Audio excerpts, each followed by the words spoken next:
everyone. We'll split this into two because we have to do our pre-Tottenham presser as well. So we'll start just in the middle here. Hi, Eddie. Saif Rubie from Sky Sports News. Quite hard to kind of understand what quite went wrong there for you. Have you been able to kind of assess exactly what went wrong? Well, I think the game was there for us to win in that second half. I thought it was an even first half. I don't think we played particularly well. I felt there was a lot more to come from the team in that second half, and I thought we played a lot better and had them penned in, and then conceded that first goal, and I think that changed the momentum of the match. So a frustrating evening for us, missed opportunity. It's still only 5 points on the road. Why have you not quite been able to translate the home form away? Yeah, I mean, it's a difficult one for us to understand because last year our away form was very good. We were free scoring. Our defensive record was very good as well. This year the Sheffield United game apart, we haven't really got going on the road. Certainly something for us to reflect and analyse. We know we can do a lot better. And Kieran Trippier has been such a brilliant performer for you this season. Obviously, he was dispossessed for the first 2 goals. What's his reaction been after that? Kieran's been absolutely magnificent since he signed for the football club. He's been incredible. He's been the catalyst really for a lot of what's happened subsequently with our success. So collectively we weren't there tonight. It was nothing to do with any individual performances. Collectively we were off our best. Thank you. Anyone else? Luke, Eddie, when you have so many players missing, was that performance always a risk?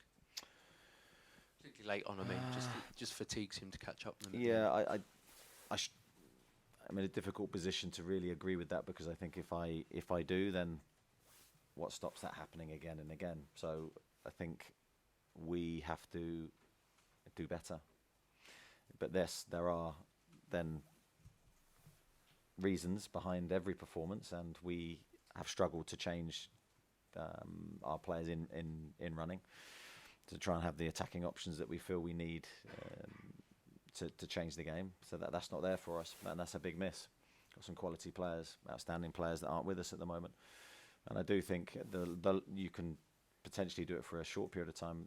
The longer you do it, the harder it gets. But it's not to say it's impossible. So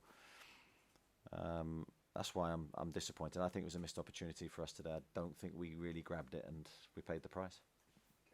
Eddie, there seemed to be a bit of a scuffle between Joe Linton and Tarkowski at the end. What was that over? Did you see it? Yeah, well, I saw the coming together of players. I got no idea what it was over. I think just emotions running high after a game. We were certainly disappointed with our performance, but there's no problems, I don't think. Forward to Scott Wilson at the front. How's Jamal, Eddie? Is that the latest worry now for the weekend? Well, I don't think it's a serious one. I think it's a dead leg, so he's a knock to his thigh, I think. Fingers crossed he'll be okay, but I don't know at this moment. Lee Ryder. Eddie, you said before this that you've lost the ability to rotate. I mean, you kind of underestimate how much of a big factor that really is for you at the minute. Seeing 10 players for like 4 games. Yeah, I'm not underestimating how difficult that is because you have to take into account, say, Louis Miley, looking at him individually, his age, and being able to deal with not just the games but the mental pressure that the games bring is a huge ask for him. But I thought again tonight he handled himself really, really well. So yes, that we have a lot of difficult situations at the moment that we're trying to manage, and the players to this point have been absolutely incredible in their response. But today I just have to sort of call the performance for what I see.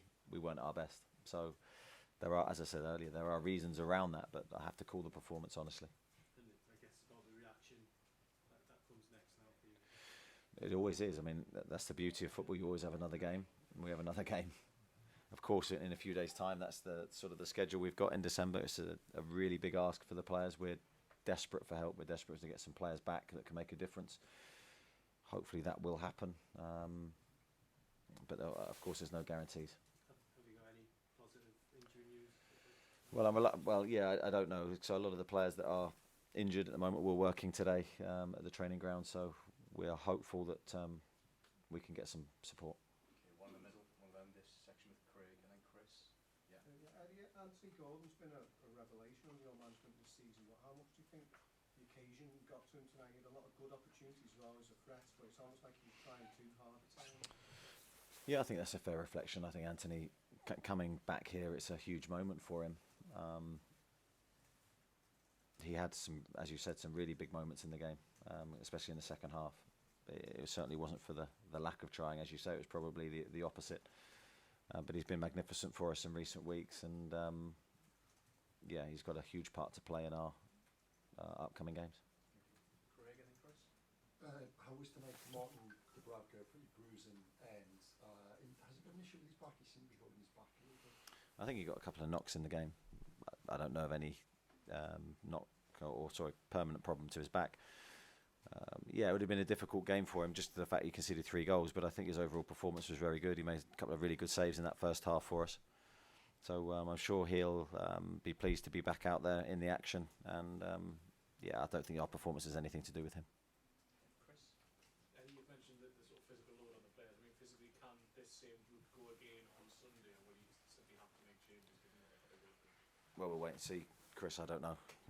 We'll, as we always do, we don't just put the same players out there just for the sake of it. We have to analyse how they're feeling. You know, are they able to perform? I felt there was enough of a gap between Manchester United and this game for us to perform very well physically. The mental aspect is a much more harder thing to analyse. So let's see how they look in the next couple of days. Just on Emil Kraft coming on at centre back again there, I mean, he's played there a few times for you now. Do you see that as one of his positions for you? It's definitely one of his positions. Yeah, I think he can play centre half in a back 2 or a back 3. He's probably played it more for Newcastle in a back 3, but of course right back would probably be his best position. Okay. Any questions on our trip to Tottenham on Sunday? This will be embargoed.